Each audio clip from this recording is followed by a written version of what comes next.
And I got a question from Tim from Los Angeles, my good friend Tim.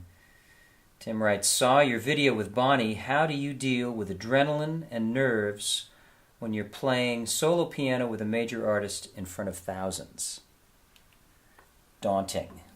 The video he's talking about, right on this site in the live section, there's a video of Bonnie Raitt singing I Can't Make You Love Me at a Grammy Foundation event in 2014, and I'm playing piano.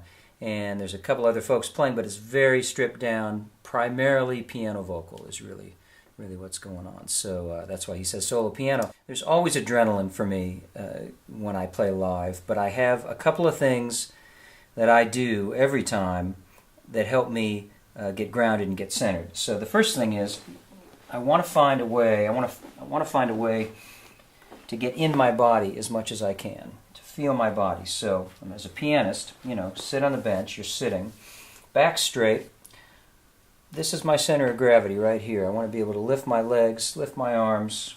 Playing piano, it's a series of levers and fulcrums, and you want all that stuff to be really easily accessible, loose. Maybe roll your shoulders back. Take a deep breath. Breathing always helps me settle down a little bit.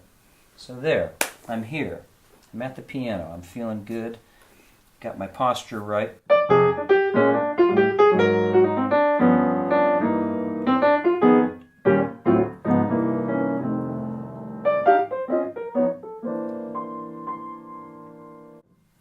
Great. Okay, so the next thing, and I do this every time I play, whether it's in the studio or live with other people. So when the music starts, I consciously focus my attention, my hearing, my attention out onto the stage or out into the studio, and I focus it on the other players or the singer and what's happening musically that isn't me. I throw my attention out there, 70% maybe, 60, 70% of my attention, and I consciously listen to everybody but me. That's the trick. And it's an amazing thing. I throw my 70% attention out there, and I'm listening to everybody but me. The 30% that's left knows how to do my job. The magic part is, when I'm got my 70% out there listening to everybody but me, what I play naturally fills the spot, fills the spaces with everybody else. Because when I'm listening to them, I can respond to them. I can have a conversation. Playing music is like a series of questions and answers. And if I'm really paying attention to what's happening out there, I hear those questions, and then that 30% kicks in, and there's my answer.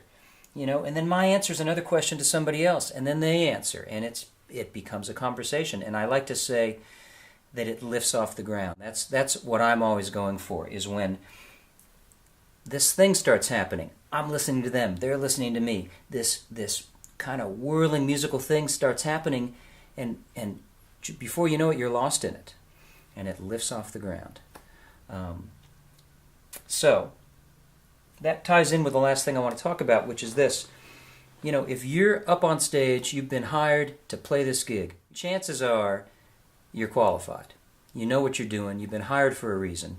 And this is pretty much what I've been saying, but to put another focus on it, or to kind of put a fine point on it, trust your training. I've got to trust my training. Nerves still happen. Adrenaline happens every time. Sometimes none of this works, and more than ever, that's when the craft kicks in. Because even when I'm freaking out, I can still do my job because I've done the work, and it's inside me and it's in the body. These things I've talked about, they just help me get out of my head more and in my body more and in the moment more. And everybody has different ways of doing this, and they're all valid. There's no wrong way to do it. The key to me is to get out of my own way and connect with what's happening. So I hope this has been helpful. This is a great question. I love talking about it, as you can tell. See you soon.